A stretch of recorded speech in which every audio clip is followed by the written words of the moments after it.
Tudingan-tudingan. Iya, itu kan katanya gagal itu ukuran apa? Pemilu belum. Iya, iya. Bukti sekarang elektabilitas meningkat, tapi kan ukurannya nanti di pemilu, pileg kan. Nah, menurut tudingan ada pungutan-pungutan, itu kan semua terbuka. Nah, semua terbuka untuk membesarkan partai. Ya.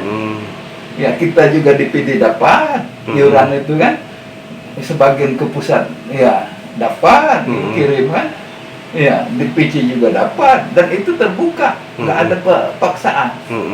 Ya, kita sama-sama membesarkan, dan pusat juga memberikan kickback, ya kembali berupa alat peraga, ya juga bantuan-bantuan dengan dana yang tadi iuran tadi kan.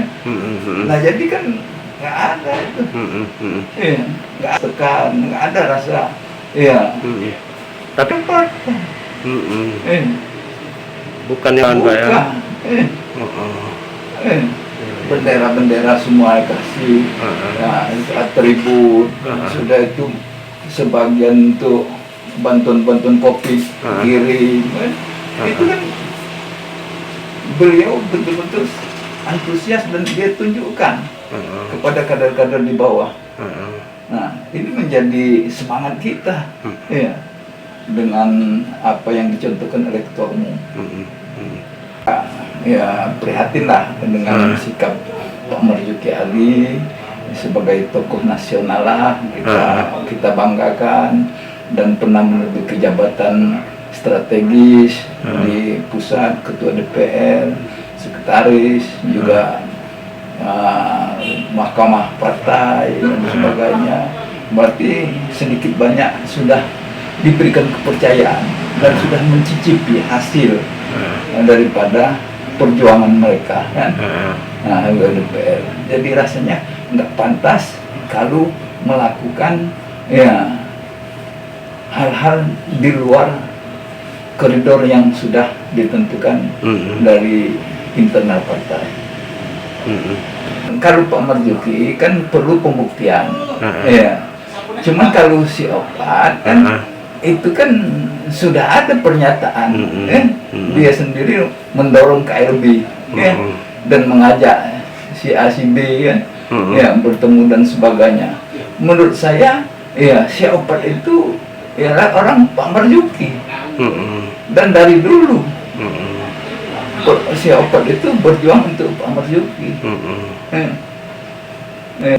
Karena itu ada, cuman ya arahan dari Ketua Umum, ya kita harus kompak, solid, bersatu, bagaimana untuk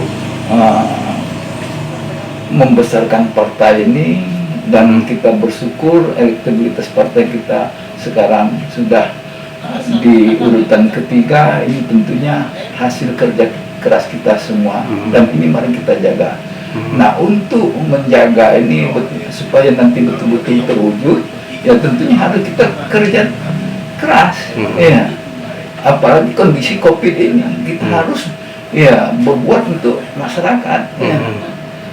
Memperjuangkan bagaimana supaya masyarakat merasa terbantu, dan sehingga Partai Demokrat dirasakan di hati masyarakat. Itu harapan.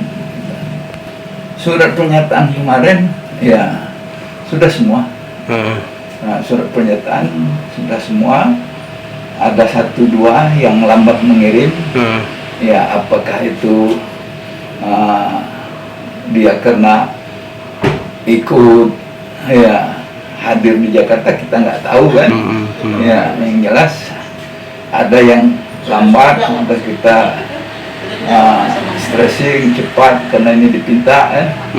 Nah, tapi 90% semua loyal, tuntas, nggak ada hambatan. Jangan lupa subscribe, share, komen, dan like ya.